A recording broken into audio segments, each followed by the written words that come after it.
Welcome back to Michigan Sports Media Network, baby. We are back with another live show. And today, as always, James Gullett is joining me to talk some ball in many different ways today. So, first things first, we're going to switch it up just a smidgen.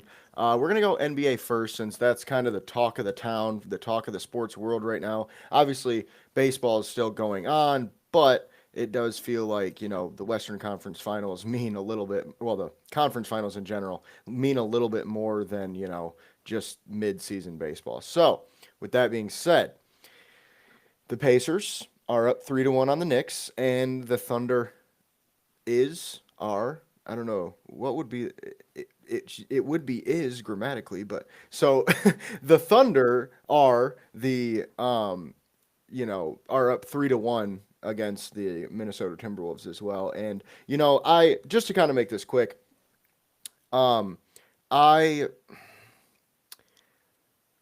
I just want to say that I feel like we are totally missing the point of sports right now, in my opinion, because I just feel there's so many people, even last year with the Super Bowl, that just are bitching about teams winning. Like, oh, they're comparing it to like the when the Bucks win the championship. I don't know. I thought that was pretty fucking sweet, to be honest. Giannis Antetokounmpo winning his first ring, like that's a big it's a big deal. I mean, it's literally the grandest stage, and people are bitching about the Super Bowl with Kansas City and San Francisco, like, oh, get another one of these, nobody's gonna watch, blah blah blah blah blah, and it's like it was the number one rated Super Bowl of all time. So I just feel like I don't know, people are just kind of like, you know, bitching to bitch. I feel like at this point, you know what I mean? Like, oh, the Pacers Thunder finals isn't going to be it's not going to be highly rated, and it's like, why wouldn't it be, guys? I feel like this is like must see TV. Tyrese Halliburton right now is one of the best players in the playoffs period, but in the playoffs right now, he has probably been the second best player in these playoffs. Anthony Edwards has been up and down. That's why I don't necessarily put him above Halliburton, because Halliburton's been the number one guy in his team, and they have just been demolishing pretty much their way to the finals right now. And I mean, we do know, yeah, the East is a little weak, but still, that's a feat. Nobody saw it coming, and I just feel like we're kind of ignoring the fact that we have two great playoff runs going on right now with SGA and Halliburton. Like, SGA is having literally one of the best playoff runs ever right now, and people are just talking about free throws. And it's like, statistically, he's not even up there for fucking free throws attempted per game in the playoffs of all time. Like, it's not even like he's having an insane season. I saw a stat today, like literally just before we hopped on. SGA is 39th all time in playoff free throws per 36 minutes. 39th. That's insane. And people are over here talking about, oh, well, this is the worst foul baiting I've ever seen. Do you not fucking remember James Harden, man? Because I feel like that shit was crazy. Like, that was like nuts. He invented this shit, pretty much. Like, the way that they do it nowadays, like, he made that happen. Like, and I just feel it's one of those things that people just are discounting his greatness right now, because this dude is just getting buckets, man. Like, he is just a walking bucket. Like, I, I've said it before on this show, I'll say it again. He reminds me of Kobe, man. Like, he is almost a more efficient version, and that's the thing, is he doesn't take as many shots as Kobe, so he doesn't really score on the same like level in terms of just he's dropping 60, but he consistently gives you 30. You know what I mean? And it's on like usually it's 20 shots. You know what I mean? And I just feel like that right there is we're seeing greatness, guys. Like, we should understand that. Just won the MVP, like, and everybody's just mad because he gets fouled a lot. And it's like, look, man, he's not as bad as Jalen Brunson, in my opinion. And people don't even talk about Jalen Brunson. Like, Jalen Brunson, it's like he's. Did you see that thing where he smacked himself in the face with that dude's hand? Like, that was insane. Like, literally was dribbling the ball in like grabbed the dude's face or hand and just and smacked himself with it, trying to draw a foul. Like what? I've never seen SGA do some crazy shit like that in my life. I mean, I watched the last two games, and I didn't even really feel like he was getting like fouled just overtly. You know what I mean? Like it didn't even seem crazy. Like it just felt like it came through the flow of the game kind of thing. So I don't know.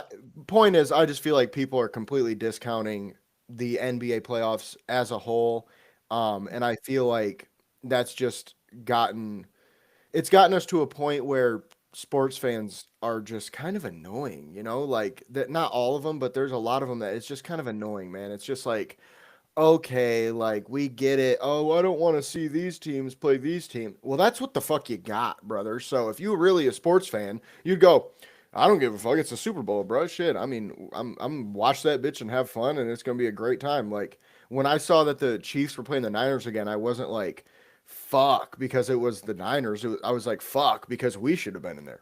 That's it. Like that's all it was. I was like, man, this should be the Lions right now. And I'm glad the Niners lost because that made it a little nicer for us. Because if they would have won too, it would have been like, fuck. Yeah, it would have been like our chance, man, right there is just uh but yeah, so long story short, please stop discounting these games. I don't care if you like point is, SGA is MVP. It's not like you're seeing bums in the finals or anything crazy. It's not like you're seeing it's not like you're seeing the '04 Pistons, you know what I'm saying? And they're not bums, but there's no like real superstar on that team realistically. Like that's not what this is even. And people are upset about it because it's not LeBron or Curry or, whatever the case. You know what I'm saying? So, let's figure this part out, guys. James, if you got anything to add here. Other than basically just agreeing with you, I have not, as everyone who watches this knows, I'm not the biggest basketball guy, but I do see plenty of highlights and I'll even say lowlights of flopping and whatnot come up on my feed on X of people complaining about it here or there. And in the vast majority of those, with my limited knowledge, it's always Brunson. I have seen very minimal SGA. Like I know he gets fouled a lot, but that's just like his play style. I know he's aggressive and drives to the basket, but like you said, he doesn't throw his face into a guy's hand and all this other kind of antics. And I do remember Harden, as you mentioned, being I don't know about like the first flopper, but probably like maybe the first face of flopping. And it's that how do I want to word this? We mentioned in a prior podcast that we wouldn't mind having like James Harden on the Pistons because he would bring the veteran presence, scoring off the bench, blah blah blah.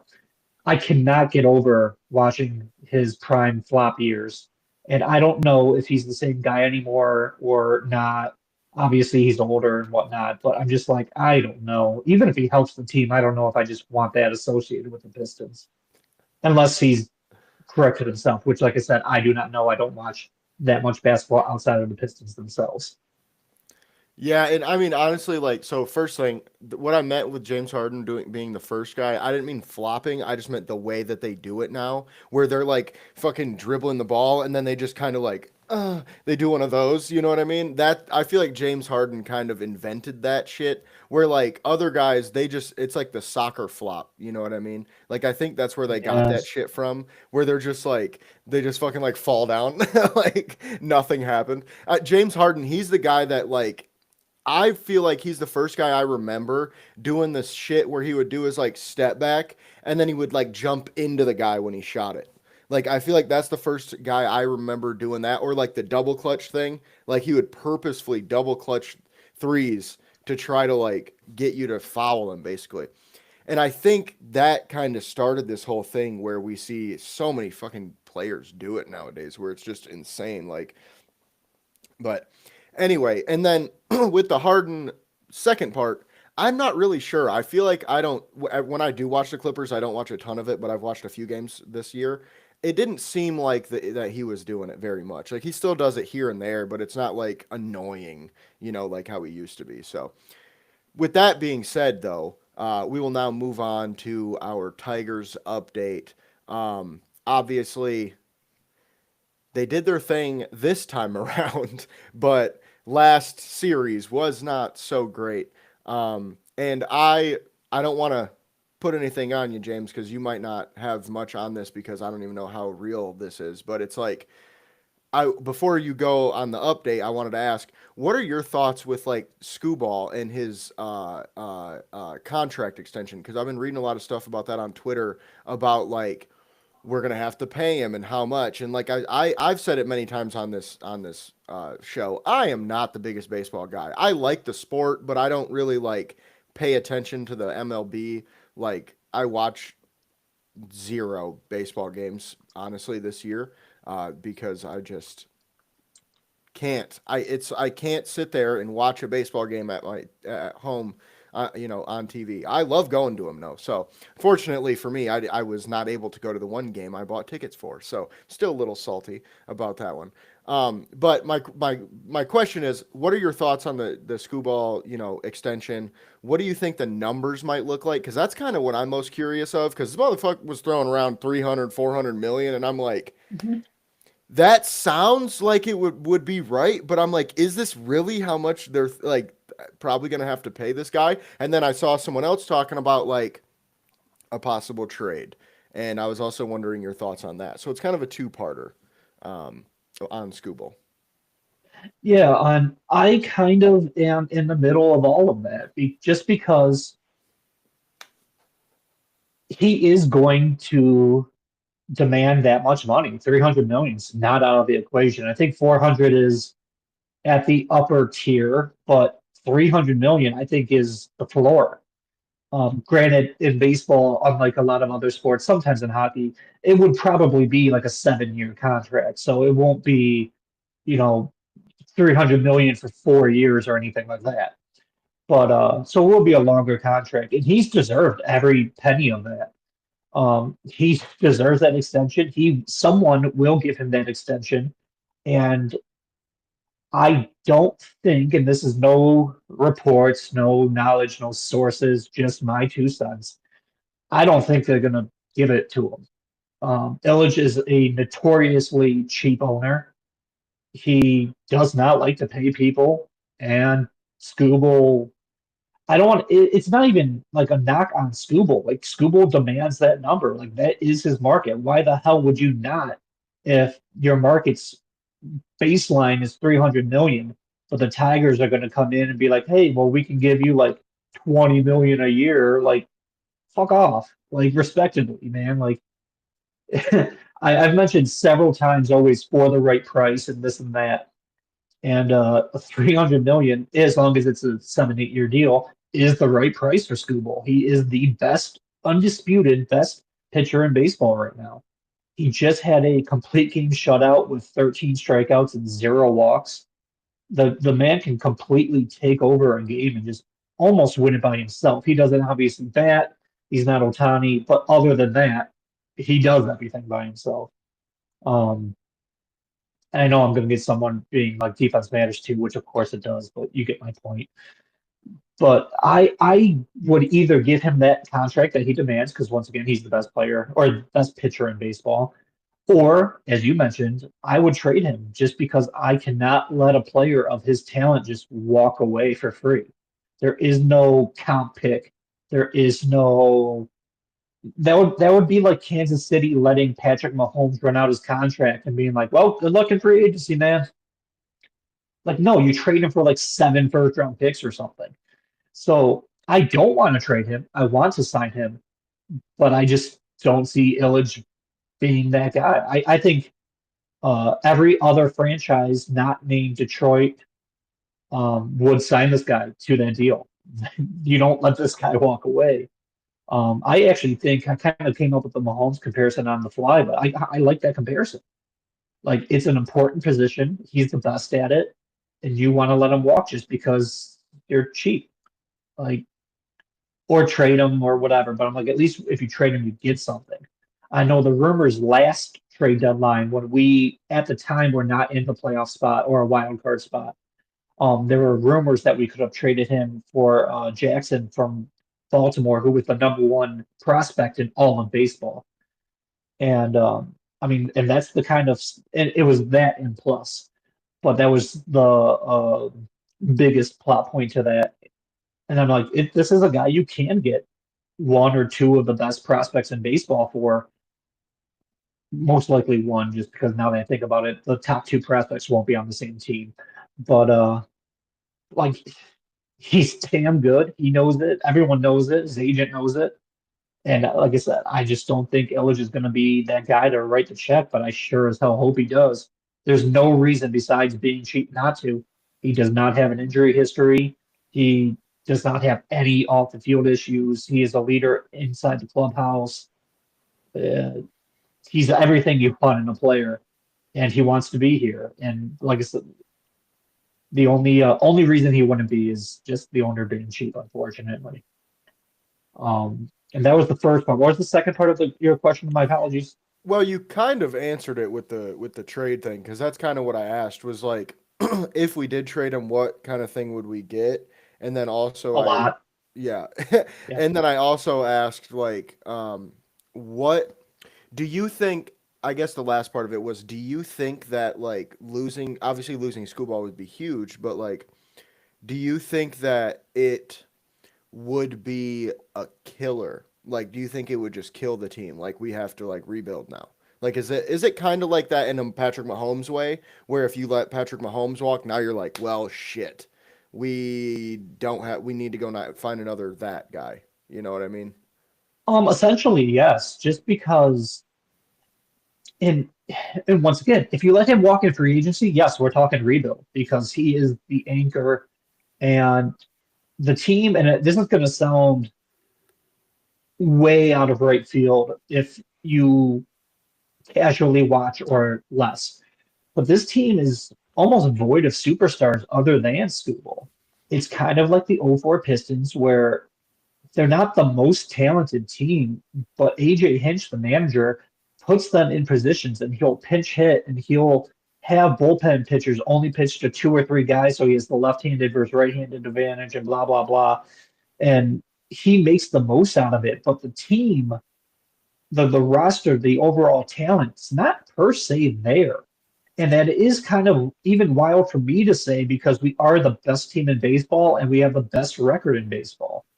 So I know that's going to sound like, what do you mean we're not that good? But we also have Scooble, and we were in a four game losing streak, three against the Guardians and one against the team prior to that. And then Scooble came on the mound, had his amazing game, and now we're on a 4 game win streak. So Scooble's start turned all of that around with momentum, with uh, call it vibes, move, moral, whatever you want to call it. After that game, we're now on 4 straight. So yeah, I do think. I mean, unless we trade him, it might not be a rebuild situation if we trade him because we will get a shit ton back. So maybe we can more reload than rebuild. But yeah, if we just don't re-sign him or whatever, we're looking at another rebuild, unfortunately, if that is the case. So, I guess kind of to add on that, what would it look like if we did trade him? I feel like this is an obvious situation where you're not trading him for another player at the same position that's going to be as good, obviously, right? So, how do you think it's like, okay, if we can get a pretty good starting pitcher and a bunch of other pieces, we could still win? Like, I'm talking like, let's say let's say this year's trade deadline, right? Just for some crazy reason, we move him. Do we still have a chance at the end of the season? Like when it all comes down, do you think we could still win it all? Because I feel like a lot of people right now are saying we should win it all. Like as of right now, it's like we feel like this is a team that could definitely win it all. But if we get rid of Scooble and then have to like retool, as you said, do we have a chance like without him? To win it all, no, I don't think so. I think the World Series odds for the Tigers would be more than cut in half without Scooble. Starting pitching is important, but in the playoffs, it's way more important. During the regular season, the vast majority of teams use a five starter rotation. So each starting pitcher would only play 20% of the games. When you get to the playoffs and their 7 game series, if you follow your normal rotation, you don't get your best guys out there as often as you would like. You don't even know if Scuba pitches game 1. Let's say we win, he might not get a chance for game 5 if we lose the other ones. And in the postseason, most teams go to a sometimes three, but more commonly four, so you can get your stars up there again and have him on the mound more often. And he would be that guy that we would lean on. 2 to 3 would be pushing it, I would say, but at least 2 times per series. So, I mean, with taking that guy out of the equation, I mean, we do have other good pitchers, so I don't want to say we would have zero chance, but I think our chances now are probably 40%, and without Scooble, it goes down to like 10. Like Gotcha. he is the cog in the machine. Gotcha.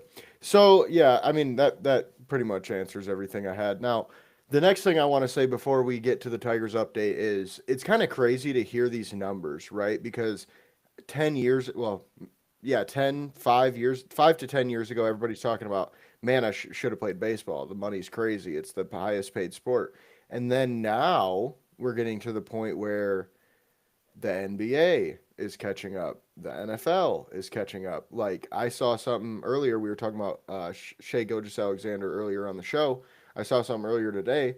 He is able to get a new extension that is worth $76 million per year. Yep. I don't know. That sounds little bit more than baseball. Oh, And by I'm far, by far so no. and it's like crazy how the NBA just kind of went. They just like the contracts are insane, man. Dudes are getting 60 million right now. Like Bam Adebayo is about to get paid 50 some $1 million a year on his next contract, probably. Like it's insane, man. So yeah, I You just said he wanted might to get say that 76, was that? 76 per year. Yeah, that's his Well, max. they play 82 games, so it's Mhm. almost $1 million a game minus postseason. Yep. So, like you said, 10 years ago, baseball was the envy of everything. Baseball contracts are 100% guaranteed. So even if you cut the guy, you owe him the full contract. That's where baseball does separate from football and whatnot. But yeah, I NBA is have like noticed that that. too. Okay, I did not know that. Yeah. But I have noticed that the NBA contract numbers, I saw, and no, I can't name them, but I saw a couple bench guys in the offseason start making like 21, I want to say. Hmm. And I'm just like, you don't even start, man. Like, what? Yep. Like that's starting guard money in the NFL, or that's Frank Ragnow money. Like, okay, Yeah, it's really crazy, and it's obviously it's because there's so many less players on each team, so like there's only 12 guys that really even touch a court if they're lucky. So like I kind of get why they're paid more, but like to your point, the NBA's contracts are also fully guaranteed. However, I assume because I know the NHL has buyouts, I assume the yeah. MLB does as well. Um, I don't know if they really do them though. Certain contracts do. They're structured with options and whatnot. Not all Okay. of them, but some are. Yes. Okay, so yeah, in the NBA, you can kind of just make a deal with the player and be like, "Look, man, we'll give you 10 million out of your 30 just for you to not play here." Kind of situation. So then Oh, it's we did it's that with easy. someone. Oh, really? The Pistons did. Oh, I yeah, can't Josh remember. Smith. Just this off season. It was another. Oh, Oh my God, point guard. It doesn't matter, but it's going to bother me. Um, Kemba Walker? I don't know. That's the only one I can yes, think Kemba of. Walker. Okay. Okay. Kemba Walker, yeah. Yeah, I'm like, I know him. I'm like, I don't know many basketball players, but I'm like, I know this one. Yeah. Yep, Yeah, Kemba no, Walker. they That was they it. definitely now that I think about it, they definitely did that. And he was Yep. getting like 30 million and they probably gave him maybe half of that if half. Like that's the cool thing about it. Like they did it with Chris Paul. I can't remember which team did. I don't think it might have been OKC. But they did it with Chris Paul and they bought him out and I think he took like 10% because he was just like, I don't even want to play here anymore. I just want to get the hell out, you know. So anyway, moving on. Now we'll go to our Tigers report. Kind of talked about a little bit already, but the floor is yours. Yeah, I covered most of what I wanted to cover. We lost three of the four to the Guardians. I was hoping for 2-2 at worst, but they took three of the four. But thankfully, the one bright side of doing a 1 week, one show a week is we just came off a 3-game sweep of the Giants. So from being hopeful going into the Guardians' last podcast to this podcast, well, it didn't go so well, but oh well, we're still good. So whatever. We have 37 wins so far this year. The next closest team in the entire league is 35. So no one else even has 36. So we're 2 games up on just the rest of the entire league right now. Obviously, there's still a ton of baseball left to be played, but so far, still so good. Um, we are 6-4 our last 10 now, thanks to that. Thanks to the sweep, we're about to open a 3-game series against the Royals starting. Well, I was going to say tomorrow, just out of habit, but starting on Friday, one of those rare days off for baseball players. For those that don't know, it only will take me a second to explain. Once the season starts, they play 162 games in 180 days. So you only get 18 days off once the season starts. And that counts the week off for the All-Star break game.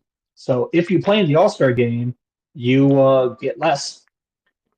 But yeah, so that was another thing, just on baseball in general. I know once we were talking about with the contracts, and yeah, there's more players on the baseball team than the basketball team. But like 82 games of basketball versus 162 games in 180 days of baseball. Baseball's not the most physically demanding on your body. I mentioned the starters play only one of every 5 games, but I mean, for those position players, you're playing day in and day out. That's not counting your warm ups, your practices.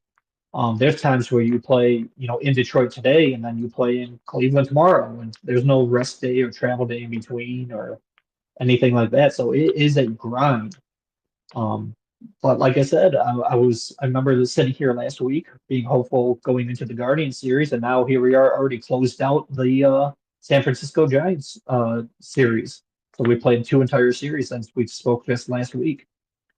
Um, so yeah, it goes by fast, but I mean we are right in.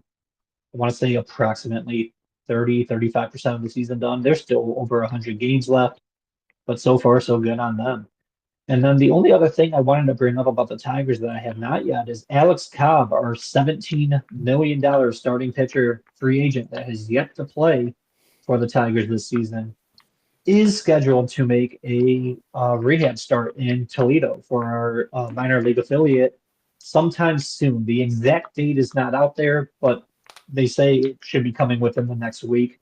So hopefully I can cover his rehab start this time next week, and that would be on paper a big addition to the team. He was supposed to be that number 2 guy behind Scooble. That was our big, like, kind of all season acquisition. And like I said, for now we haven't seen him. But if he comes up and he can give us a little more help, great. But if he can, or if he needs to slowly get his feet wet after his injury, I mean, once again, we're in first place, so heal up and come back to us when you can. Until then, we're doing pretty good right now. And that's really all I have on the Tigers. For sure. Appreciate the update as always, keeping us with the news. Now, it's kind of crazy to me that I honestly didn't know that there was only that many games or days off in a baseball season. Like that's fucking ridiculous, bro. Like honestly, that's nuts. And now I kind of totally understand why they can't play their starting pitcher more often because the dude has to not play for two games a week or whatever. You know what I'm saying? He has to at least have some time off.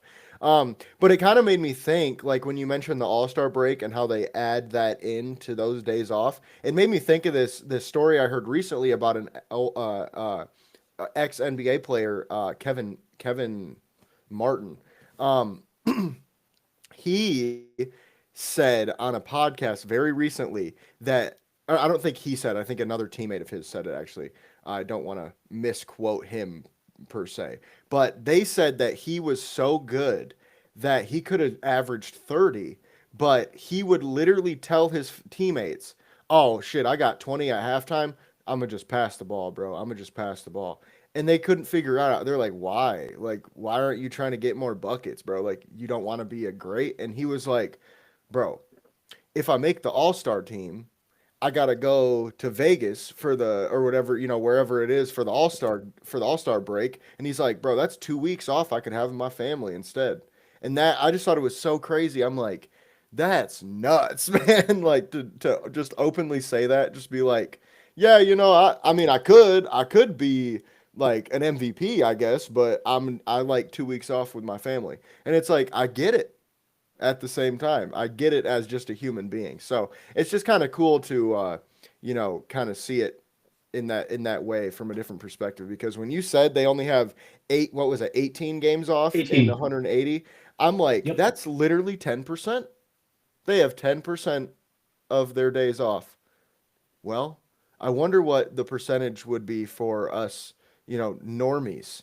Like, what's our days off percentage? And I know everybody's got a little bit different, but you really only get 2 days every week, you know?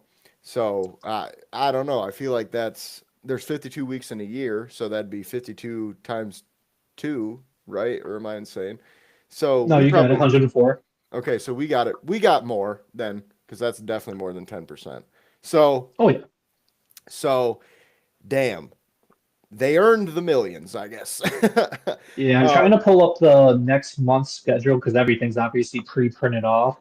And it's funny when you load them or when you have like the whole month up because they might have 2 days off in a month. Once again, that's not counting travel or anything like that. Especially since we are in the end of May here. I wish my computer wasn't so slow, but I'll chime in on that when I have those numbers. Oh, here it is. Thankfully, it loaded. June. You know what? Let me just do May because it's already started. 3 days off in the month of May. And there's 31 days, so they play 28 games in 31 days in May. that's insane, dude. And that's Oh, like, I have media passes to our local baseball team, the Kalamazoo Growlers. And I was just like, dude, it seems like they play every fucking day. Like literally every day of the week. They do. They do. Like you look at the schedule, and like you said, you look at the schedule because I have a little print off on my fridge, just so I There you can go. cross off which ones I'm gonna go to. And it's like Saturday, Sunday, Monday, Tuesday, Wednesday, Thursday, Friday. Every day. Like it's absolutely insane. And it's kind of crazy because a lot of people get, mad at athletes because of how much money they make. But it's like, look, man, they only make that much because the teams are making so much more. So I always am like, whenever I'm having one of those days where I'm like, man, why the fuck is this guy making $35 million a year to shoot a ball into a hoop? Like, what the fuck's going on in society? You know what I'm saying? It's like, what in the fuck? And then I think about it and I'm like, well, we pay fucking $200 at least per person to be in the fucking stadium to see it. There you go. That's why, because they're the ones that make the money. So, end of that rant. Now, we will move on to the Red Wings because we actually have a little bit to talk about today. Thankfully, it has been a little bit of a break from Red Wings talk for a few weeks now. They've been out of it. That's what happens when you don't make the playoffs. Just saying. All right. So, with that being said, floor is yours. Come to think of it, with the segue from our last conversation, maybe Eiserman doesn't want to make the playoffs because he wants more days off. Maybe he just wants to enjoy his summer more or something. But we'll find out. Well, I mean, when you're Um, 7 years in, you kind of just start to get a little, sure, you might lackadaisical. just be used to it now. Right. You already got the vacation planned a year ahead. So, Exactly. He's like, Cancun, baby. all right. Yeah, there is not a ton of news, but there is some. Just in terms of the overall wrap up, because I wanted to at least touch on it. So like you said, we haven't talked about it in a while. We are thankfully only 30 days out from the NHL draft. And yeah, it's still 30 days, but it's at least on the horizon. The Wings pick 13th. June 27th is round one. June 28th is rounds 2 through 7. Unlike the NFL, it's only a 2-day event, not a 3-day event, but there's still 7 rounds for both sports. Free agency opens July 1st, so almost immediately after that. And free agency opens up after the draft as opposed to before the draft, like football. And then the only other bit of news came down today where one of our, I'm not going to say our highest prospect, but one of our higher prospects in terms of defensemen, Emil Vero, chose to, instead of re-sign with Grand Rapids, chose to go back to Sweden to play in the SHL for the Swedish Hockey League. And this guy was a 70th overall pick just, I want to say 4 years ago. So I'm like, it wasn't fresh, but I'm like, he was a third round pick within the last 5 years. And he chose to go back to Sweden. Now, to be fair, I don't know if we lose his rights. I don't know if he can't come back. Maybe he's just doing this as extra work, to be fair. But I do find it interesting that no one else is doing this. No one else is from our prospect pool going to play overseas. No one's going, Sider's not going to Germany and all this stuff. Um, I mean, they did for the tournament, but that's a tournament. But so yeah, I find it interesting that a prospect that, like I said, I'm like, he wasn't our top tier guy, but he wasn't a nobody either. And like I said, maybe it's extra work, but maybe even he's abandoning ship. And when some of the prospects that we are potentially going to lean on in the near future, it raises some flags in my head. And like I said, I don't want to go too overboard with it.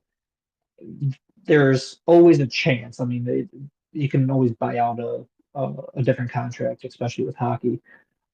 But it's still a little bit of a head scratcher. And if you go on X, and I know people on X are not experts, unless you're Jace or I, but then, but a lot of people were confused by this, saying like, "Wait, what?" And a lot of people were like, "For good?" Question mark. Dot dot dot. And there's a lot of things unanswered about this, but this got into the, I'll say, Red Wings community, and it's a head scratcher for quite a few people. Yeah, for sure. And you don't love when things like that happen, but we got it. Like you said earlier, we kind of got to see if it really means what it could mean. So, with that being said, we will finally talk some Lions football. There's finally something to say, something other than the same. Well, the draft. Well, the free agent. Well, now we're getting to the point where OTAs have begun. Okay. We are starting to see some things unfold. Obviously, there's the current storyline with Alex Anzalone, which,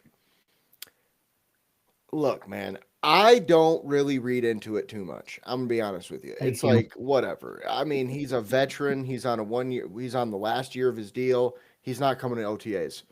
Who gives a fuck? You know what I read earlier today? That DJ Reader said he only comes to OTAs because he has a built-in workout bonus in his contract, and he don't. And I quote, "don't like giving his money back." Understood, bro. If I'm not getting paid, why am I there? It's a job, folks. Like, let's be real. Do we really think that Alex Anzalone needs to be at OTAs?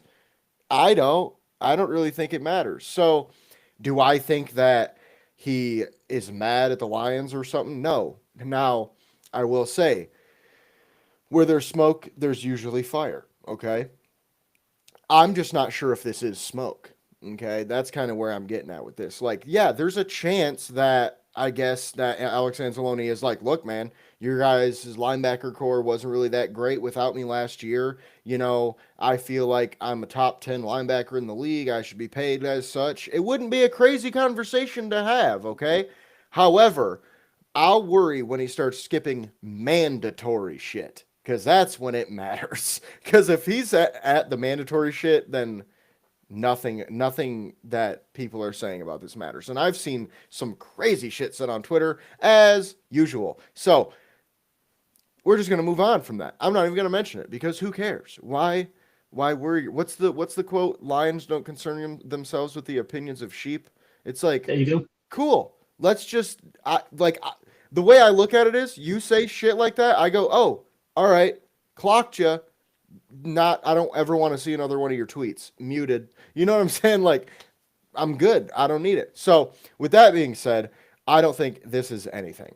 Okay, realistically, I don't really think it's anything. There's a small chance, but I don't see it. Now, this all started because we signed another linebacker, a veteran linebacker, Zach Cunningham, from who, well, he played with the Broncos and the Texans most recently. He's 30 years old, guys. Okay. Listen, it's just depth. I don't think it's anything other than that. Do you really think Brad Holmes is going, I'm going to sign Zach Cunningham if we have to get rid of Alex Anzalone? No, I don't. I think he I think he's going, I'm going to sign Zach Cunningham because he's a solid player that could be good depth on a good team that suffered an insane amount of injuries last year. I think that's really it. I mean, you know how many fucking linebackers we signed this offseason? Like 12, I feel like. Like, we've been signing linebackers out the ass. Like, we're just like, oh, you play special teams? You can tackle? Bring it. Come on. Bring that ass over here, boy. Like, literally, it's like, come on now. We're gonna have you be a fucking special teams linebacker, and we got 10 of them. Whoever wins the job wins the job. We only got 2 spots, folks. So we're gonna see what happens. But like, I think that's what this is, really. It's just like, why not throw another body at it? You know what I mean? Like, he's a solid player, and again, that's what I think this is at the end of the day. With that being said, do you have any thoughts or comments on that? Yeah, on both. I mean, pretty much with the Anzalone situation, Anzalone, you took the words out of my mouth. Uh, People just need to calm down, man. He's missing optional training camp. Ever have any of the 9 to 5ers out there ever had optional overtime that they don't take? Because this is optional overtime. You don't have to do this. So relax. In Don't terms get paid of, more for it either. So at your oh, job, that's your, at our that's a good job, we point. get That's overtime. It's more money. We get time and a half, buddy. So it's like, yeah. shit. All right, cool. We're You know more what? Yeah, opt to take, or apt to take it. yeah. But he ain't getting paid shit. Well, He's like, I'm gonna chill with my family for a couple more weeks. Like, you know what? That is a hell of a point.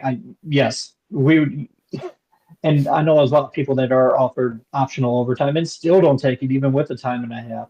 And I also know just from being around social media that it wasn't that long ago that I don't know his wife's name, Mrs. Anzalone, had a child.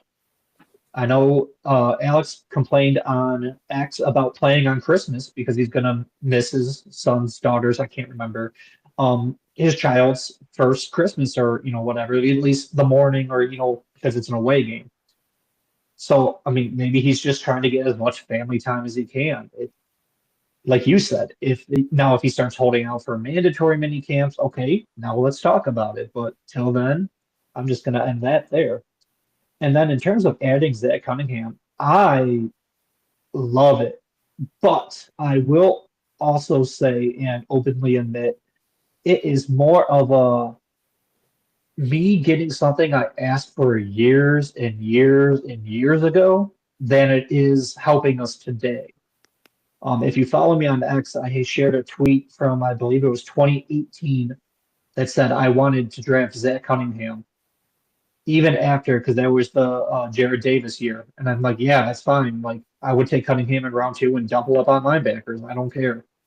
and we obviously didn't draft him. And then early on in his career, um, I would say because I have his numbers right here in front of me, 4 of his first 5 years, he actually, I'll say 4 of his first 6 years, he had over 100 tackles. The 2 years he missed were 90 and 93.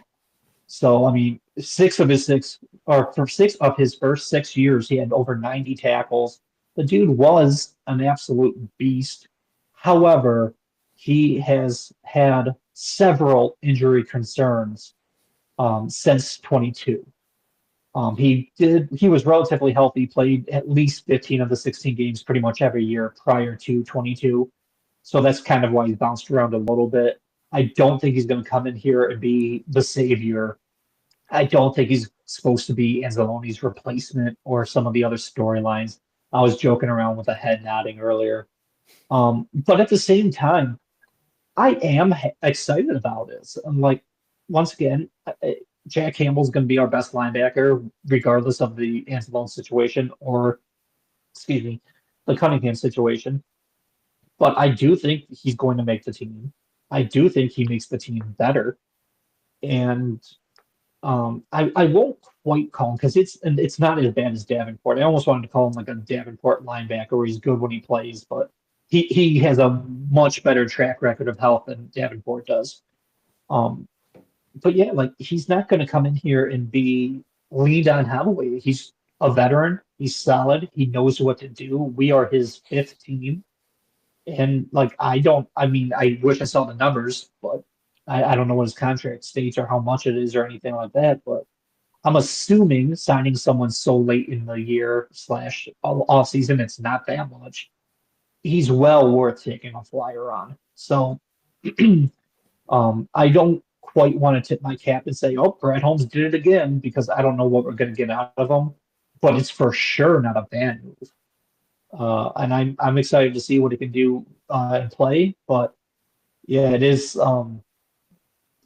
It was interesting going back and reading old tweets from 6, 7 years ago saying I want this guy, and now he's finally here. Took a little while, but he's finally here. Right? Isn't that always? It's always like bittersweet because you're like, bro, I wanted him when he was actually fucking good. Like now he's not even that fucking good anymore, and it's like, all right, well, hopefully he can make a Hey, couple Lions have plays. Dwight Freeney. True. So with that being said, the next thing we'll talk about, Manu. I don't know how I just freaking spaced on his name. Giovanni Manu. That's what I'm thinking. Okay. His first name, I'm like, what the fuck? So Giovanni Manu apparently has been looking pretty good so far. He has been working with NFL center, well, ex NFL center LaCharles Bentley, who also works with Taylor Decker, which we did mention before on the show. But I feel like I read that he has been taking the next step this like off season and that he's really coming on. So I don't know, man. Maybe we got another guy there, that could take over a spot. Maybe Deckers, maybe a guard. Who knows what it would be. Um, but it's always nice, to hear that a guy is doing what he's supposed to be doing, really. But at the same time, we were all kind of worried about it. So it's nice, and that was from the mouth of Hank Fraley. So I mean, the fact that he's saying it kind of shows. The thing I thought was kind of cool was, or kind of curious. I was curious about is I wonder if he's doing any center work with LaCharles Bentley. I know Taylor Decker works with him too, so he's not just working with centers, but I'm curious if he's doing any center work with him because that'd be nice, if he could play some center too, because we need all the help we can get in terms of depth across this team. But with that being said, Aiden Hutchinson has officially been cleared for football activities as well. He is back. Let's all hope and pray they take it slow. He can, make his way back onto the field and be an absolute dog from week one because that's what we're going to need because this schedule is fucking rough. We've talked about it many times on here.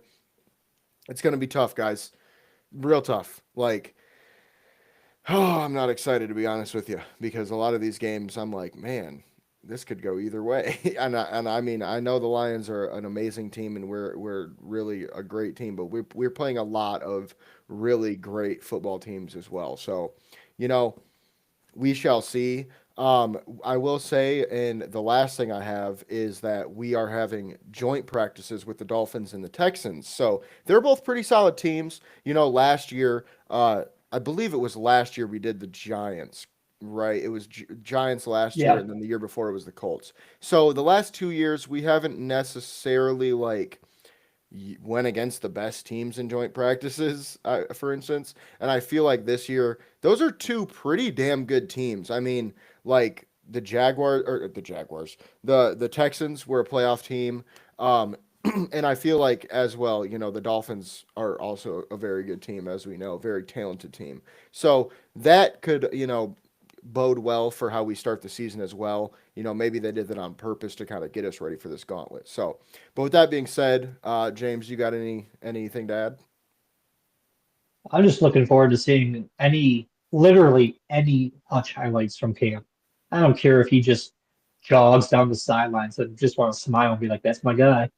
And the football, we're getting back. We're getting close to it. I know I just had a long rant on X the other day about 65 days at the time until preseason because so many people were saying, "Hey, it's 100 days until the NFL season starts," and I don't like overlooking preseason. I'm like, so it was at that point in time 100 days until the regular season when only 65. So I'm like, that one's much closer. Let's focus on that for now at least. But in terms of Manu, uh, like you said, I read the same report. I'm glad you brought that up. Otherwise, I would have. I remember um, labeling him as a remarkable ball of clay because he did have all the physical traits you want, but his technique was rather sloppy to be polite his first year. But we knew he was a project. If he's coming along and even taking those steps, like I don't think we're even expecting him to play in terms of like a starter role or anything like that. So it's like as long as you're progressing, awesome. Like we're not, it's not like you have to do something or else, excuse me, that Goff's gonna get hurt or something. So between Manu progressing and like you said, I know we've talked in the past about where he will play. He played left tackle at BC. I think he kicks in the guard. Maybe he doesn't. Maybe I don't. Who knows? But either way, it's another good offensive player. We are always down for more trench players. I know I love building my teams inside out, and I know you're an O-line coach, so and along with your head coaching and OC, I know you do more than just that. Um, Want to give you your props for anyone else out there. Just, I don't want them to think you're just an O-line coach. Hey, Um, whoa. Hold on. Justin, a line coach. as Okay. soon as they came out of my mouth, I'm like, eh. All I'm saying is I was just an O-line coach last year, and that shit's Yeah. hard. I'm not gonna lie to you, bro. Oh, yeah, I'm like, That shit was Hank hard. Fairley's tapping his foot at me right now. Like, He's look at like, me. Yeah, as soon as I said that, I'm like, yeah, that's not what I meant. That's what I said, but that's not what I meant. for sure. I Oh, well, totally we're get you. live. It is what it is. You're right.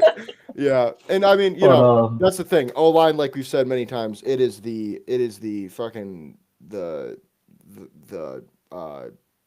the building blocks for the entire rest of the offense. I mean, that's what yeah, everything runs through. So very important position there for the 100%. players, not me. The players. It's a very important position. So Like you said, if you don't have a hole for the running back to run through, you have no run game. If you don't have a pocket for that quarterback to stand in, you have no pass game. Both run and pass games depend on the old line. And that's another reason why I'm super psyched not only about Manu taking the step, but I've mentioned it before, Tate Ratledge, Miles Frazier. We just keep adding to those lines. Obviously, we took Tyleik Williams in the first round to add to our D line. You have to have an O line and you have to have a D line to go attack the other team's O line. exactly. Oh, I think I might have lost you, James.